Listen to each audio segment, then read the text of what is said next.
یہ ٹھنڈی عمارت جو ہے، اس کا منظر آپ دیکھ رہے ہیں، یہ وزارت بلدیات کی ہے، اور اس ٹھنڈی عمارت میں یقینی طور پر ایک لاوا پک رہا ہے، اور یہ لاوا اب آتش فشاں کی طرح پھٹے گا اور باہر آئے گا، اور 1 جولائی کو کراچی میں 25 ٹن نمودار ہو سکتے ہیں۔ جی ہاں، کراچی میں 1 جولائی کو 25 ٹن برآمد ہو سکتے ہیں۔ اس کے لیے لاوا مکمل طور پر تیار ہے، اور یقینی طور پر اب یہاں پر ٹرانسفر پوسٹنگ بھی کر دی جائے گی، کیونکہ فوری طور پر جہاں اس کے کاموں کو تیز کر دیا گیا ہے، اس سلسلے میں پراپرٹی ٹیکس کے حوالے سے بھی کاموں کو تیز کر دیا گیا ہے، اور ہمارے ذرائع کے مطابق 1 تاریخ سے پراپرٹی ٹیکس ٹاؤن کی سطح پر آئے گا۔ اس کے لیے باقاعدہ جدوجہد جاری ہے۔ وزارت بلدیات میں پھٹنے والے لاوے کے بعد جہاں 25 ٹاؤن بننے جا رہے ہیں، وہیں پر میٹنگوں کا سلسلہ شروع ہو چکا ہے۔ 21 جون 2022 کو ریجنل ڈائریکٹر ذاکر حسین ریدان کی طرف سے ایک لیٹر جاری کیا گیا تھا، جو کہ ڈائریکٹر ٹیکسز ڈسٹرکٹ کونسل کے لیے تھا، اور ڈائریکٹر ٹیکسز تمام ڈی ایم سیز کے لیے اور آئی ٹی اور ڈپارٹمنٹ کے لیے بھی واضح طور پر کہا گیا تھا کہ آپ اپنی پریزنٹ ایریا جو ایکسرسائز کرتے ہیں ٹیکسیشن کے حوالے سے، اس کی تفصیلات فراہم کریں۔ اس حوالے سے انہوں نے تمام تر تفصیلات مانگی تھیں، اور واضح طور پر کہا تھا کہ 17 جون 2022 تک کے لیے جو چیزیں آپ کو ایکسائز اینڈ پراپرٹی کے جو ٹیکس آئیں گے، اس کے حوالے سے تفصیلات فراہم کی جائے، تاکہ 1 جولائی 2022 میں ہونے والے آتش فشاں سے پھٹنے والے 25 ٹاؤن بنیں گے، ان پہ اب پراپرٹی ٹیکس جائے گا۔ جی، یہ لیٹر آ گیا، لیکن اس کے ساتھ ہی ذاکر حسین پٹھان نے تو نکال دیا تھا، ذاکر حسین ریدان نے بھائی چائے بھی بند کراؤ گے، کوئی بات نہیں، لیکن 23 جون 2022 کو ایک اور لیٹر خلیق الرحمان سیکشن آفیسر 5 نے نکالا۔ شاباش ہے، یہ بھی جاگ گئے، کوئی بات نہیں، انگلش میں بھی قابل تعریف۔ انہوں نے تمام ریجنل ڈائریکٹر کو ایک خط لکھا، اور اس نے کہا گیا کہ transfer of function of collection of property tax, یعنی سارا زور اسی پر ہے، اور اس کے ساتھ ساتھ transfer of assist liabilities, human resources اور دیگر چیزیں انہوں نے مانگی، اور نیچے کچھ مخفف لکھ دیا ہے، KLICPIU، اور پتہ نہیں آپ پڑھ لینا یا ڈکشنری میں دیکھ لینا۔ خیر، انہوں نے اس حوالے سے 22 جون کو ایک میٹنگ کہا تھا کہ آپ یہ ساری چیزیں پہنچا دیں، اور 23 جون کو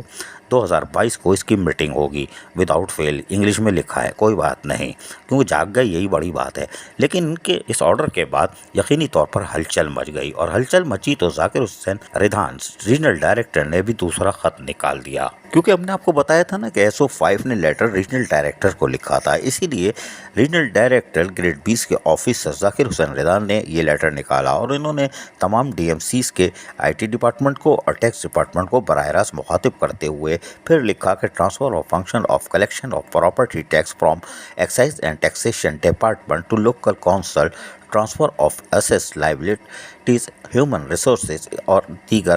کے حوالے سے انہوں نے پھر اس مخاطب کیا، اور اس لیٹر کے تحت انہوں نے کہا کہ ٹاپ پرائیورٹی کی بنیاد پر دیں، اور تمام تفصیلات انہوں نے 23 جون 2022 کو واٹس ایپ کے ذریعے شام 4:35 تک مانگنے کے لیے کہا تھا کہ آپ یہ ہم تک پہنچا دیں، یعنی ایمرجنسی لگی ہوئی تھی اور ہنگامی بنیادوں پر، کیونکہ لوکل گورنمنٹ میں آتش فشاں بڑا تیز سے پھیل رہا ہے اور اس کے پھٹنے کا انتظار ہے۔ تاہم یہ لیٹر نکلنے کے بعد واضح طور پر ہم کہہ سکتے ہیں کہ آتش فشاں پھٹنے کو تیار ہے۔ جس طرح تیاری مکمل ہو رہی ہے، اور پراپرٹی ٹیکس بتایا جا رہا ہے کہ 1 جولائی سے ٹاؤن کی سطح پر آئے گا، یعنی کہ کراچی میں 25 ٹاؤن آباد ہونے جا رہے ہیں، اور اس کے ساتھ ساتھ یقینی طور پر 25 ایڈمنسٹریٹر اور 25 ٹاؤن میونسپل آفیسر یعنی TMOs جو کہلاتے ہیں، یا شاید کوئی اور نام دے دیں، کان ادھر سے یا پکڑو برابر ہے دوسری طرف سے، یہ بھی تعینات ہوں گے۔ فی الحال کراچی میں پہلے مرحلے میں 50 ایڈمنسٹریٹر اور TMO کی تعیناتی ہوگی، لیکن آپ کہو گے یہ کیسے ہوگی، کیونکہ الیکشن کمیشن نے پابندی لگائی ہوئی ہے، لیکن اس الیکشن کمیشن کے تحت اگر ہم دیکھیں تو 26 جون کو یعنی کل سندھ کے اندر دیگر اضلاع میں بلدیاتی انتخابات ہو رہے ہیں، کراچی میں 24 جولائی کو ہوں گے، کوئی بات نہیں، ابھی ٹائم ہے، اور اس دوران ٹاؤن بننے تک یقینی طور پر سندھ میں بھی بنیں گے، تو اس دوران سندھ میں بلدیاتی الیکشن تقریباً اندرون سندھ جو 14 اضلاع میں ہو رہے ہیں وہ مکمل ہو چکے ہوں گے۔ اس طرح کراچی میں بلدیاتی الیکشن میں 24 سے 25 دن باقی ہوں گے۔ اس طرح 1 جولائی کو 25 ٹاؤن برآمد ہو سکتے ہیں سندھ کے دیگر اضلاع کے تقسیم کے ساتھ ساتھ، یعنی وہاں پر بھی دوسری چیزیں سامنے آ جائیں گی۔ تو اس طرح ہم کہہ سکتے ہیں کہ 1 جولائی کو آتش فشاں پھٹے گا، اور